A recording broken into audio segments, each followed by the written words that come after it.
مسلمانوں کو بھلا دیا جا رہا ہے کہ مسجد اقصیٰ کی حقیقت کیا ہے. اس لیے مسجد اقصیٰ کی حقیقت ہمارے سامنے صاف ہو جائے, واضح ہو جائے, اس لیے آپ کے سامنے یہ ڈھانچہ بنایا گیا ہے.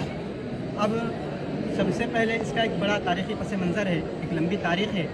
اس کی تعمیر کی ابتدا کب ہوئی, کس طرح منظم کیا گیا. اولین ترین درجے میں حضرت یعقوب علیہ السلام کو وحی الہی کے ذریعے سے اس کی نشاندہی کی گئی تھی. پھر اس کے بعد انہوں نے تعمیر کی ابتدا کی. حضرت داؤد علیہ السلام نے بھی تعمیر کو جاری رکھا. حضرت سلیمان علیہ السلام کے زمانے میں یہ تعمیر تکمیل کو پہنچی. حضرت سلیمان علیہ السلام نے اللہ کی عبادت کے لیے یہاں پر ایک گھر بنایا تھا جسے مسلمان مسجدی موسوم کرتے اور مسجدی مانتے ہیں.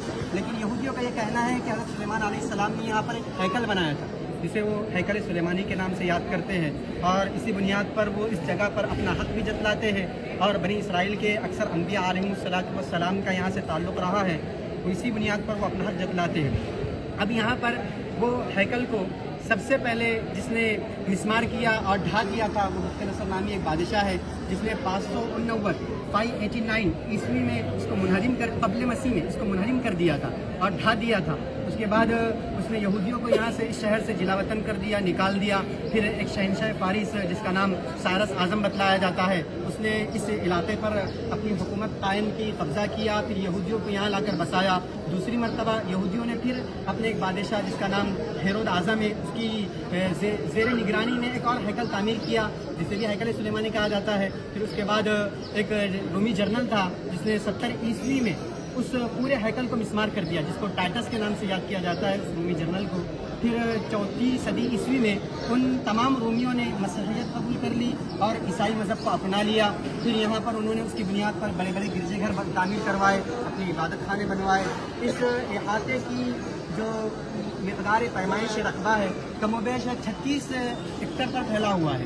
اور اس کے ایک جانب بیت الحم نامی شہر ہے جس کو آپ نے گزشتہ نقشے میں جان لیا ہے, وہ حضرت عیسیٰ علیہ السلام کی جائے پیدائش ہے. اسی مناسبت سے وہ مسیحیوں کے نزدیک کافی مقدس جگہ مانی جاتی ہے, اور ان کے عقیدے کے مطابق اس علاقے میں حضرت مسیح علیہ السلام کا ایک مقبرہ ہے جو بالکل غلط عقیدہ ہے. قرآن اس کی ترجمانی کرتا ہے, بتلاتا ہے کہ حضرت مسیح علیہ السلام کو اوپر اٹھا لیا گیا.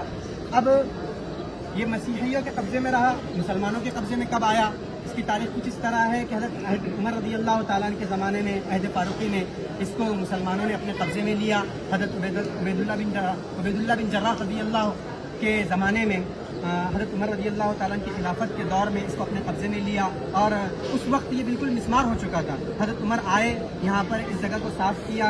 اس علاقے میں حضرت عمر نے نماز پڑھی اور یہاں پر ایک چھوٹی سی لکڑیوں کی مسجد تعمیر کی تھی. اس کے بعد یہ جو آپ کے سامنے نقشہ نظر آ رہا ہے, جو اسٹرکچر نظر آ رہا ہے, اس کی حقیقت اس طرح ہے کہ یہ جو دونوں تیار کیے گئے ہیں یہ بنو امیہ کے زمانے میں تیار کیے گئے. عبد الملک بن مروان اور ولید بن عبد الملک, ان کے زمانے میں یہ دونوں عمارتیں بنائی گئی ہیں. اس عمارت کی حقیقت یہ ہے کہ یہ پورا علاقہ ایک پہاڑی پر ہے, اور یہ خاص طور پر پہاڑی کا حصہ ابھرا ہوا ہے. کم و بیش 1.5 سے 2.5 میٹر اوپر ابھرا ہوا ہے. اس پر یہ بنایا گیا ہے. اس کا نام قبۃ الصخرہ ہے, اور مسلمانوں کے ذہن میں سوشل میڈیا کے ذریعے سے یہ بات بٹھائی جاتی ہے کہ یہی مسجد اقصیٰ ہے. حقیقت یہ ہے کہ مسجد اقصیٰ صرف اسی کا نام نہیں ہے بلکہ پورے احاطے کو مسجد اقصیٰ کہا جاتا ہے.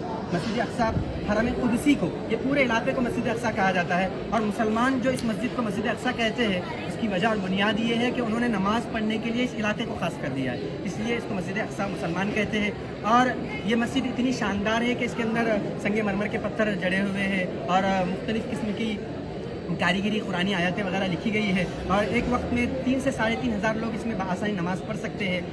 پھر یہ قبہ ہے جو سامنے بنایا گیا ہے, یہ بھی عبد الملک بن مروانی کے زمانے میں بنایا گیا. اب اس پر نقش و نگار جو نظر آ رہا ہے یہ نقش و نگار خلافت عثمانیہ کے زمانے میں یہ نقش و نگار کیا گیا ہے, اور خلیفہ عبد الحمید اور عبد العزیز کے زمانے میں یہ نقش و نگار ہوا. یہ ایسا نقش و نگار ہے کہ یہ اپنی مثال آپ رکھتا ہے. یہ ایسا قبہ ہے جس کی نظیر اسلامی ہسٹری میں پیش کرنا مشکل ہے. اور اس پر جو قرآنی آیتیں لکھی گئی ہے وہ قرآنی آیتیں سورہ یاسین کی آیتیں ہیں, سورہ بنی اسرائیل کی آیتیں ہیں. اب یہ قبہ اور گنبد کی اصلیت یہ ہے کہ اصل تو یہ لکڑی سے بنا ہوا ہے, چونے وغیرہ سے اس کی استر کاری کی گئی ہے. اس پر جو گولڈن رنگ ہے یہ سونے کا پانی چڑھایا ہوا ہے. اب اس طرح یہ جو قبے نظر آ رہے ہیں اس طرح کے کئی قبے اس علاقے میں موجود ہیں. یہ قبوں کی حقیقت یہ ہے کہ اس زمانے میں چونکہ مسجدوں کے اندر ہی درس و تدریس کا بھی کام انجام دیا جاتا تھا, تو لوگوں کی سہولیات کے لیے خانقاہی نظام قائم ہو اور درس و تدریس کا نظام قائم ہو، اس وجہ سے اس طرح کے کئی قبے یہاں پر تعمیر کیے گئے۔ اب اس مسجد کے بازو میں، جس کو لوگ مسجد اقصیٰ کہتے ہیں مسلمان، اس کے بازو میں ایک میوزیم ہے جو 10 مسلمان ادوار کو بتلاتا ہے۔ اس کے اندر 10 مسلمان ادوار کے عجائبات رکھے ہوئے ہیں اور 600 ایسے قرآن نسخے رکھے ہوئے ہیں جس کو الگ الگ خطوں میں لکھا گیا ہے۔ اب یہ دیوار ہے، اس دیوار کے متعلق مسلمانوں کا عقیدہ تو یہ ہے کہ یہاں پر آپ علیہ السلام کا براق باندھا گیا تھا۔ عیسائی یہودیوں کا عقیدہ یہ ہے کہ 70 عیسوی میں جو رومی جنرل تھا ٹائٹس، اس نے جو ہیکل سلیمانی تعمیر منہدم کر دیا تھا، اس کا باقی ماندہ حصہ یہ ہے۔ اسی وجہ سے وہ اپنی ایک عبادت کی نشاندہی کے طور پر یہاں پر آتے ہیں، گریہ وزاری کرتے ہیں، اپنی منتوں مرادوں کی چٹیاں یہاں پر رکھتے ہیں۔ اور اس طرف کا جو علاقہ تھا، یہ شہر کی آبادی تھی، یہاں پر ایک مسجد آباد تھی۔ اس کے بعد مسلمانوں کی وقت کی جائیدادیں تھیں، ان کم بختوں نے ان جائیدادوں پر حملہ کر دیا، مسجد کو مسمار کر دیا اور اپنی عبادت کے لیے خاص کر دیا۔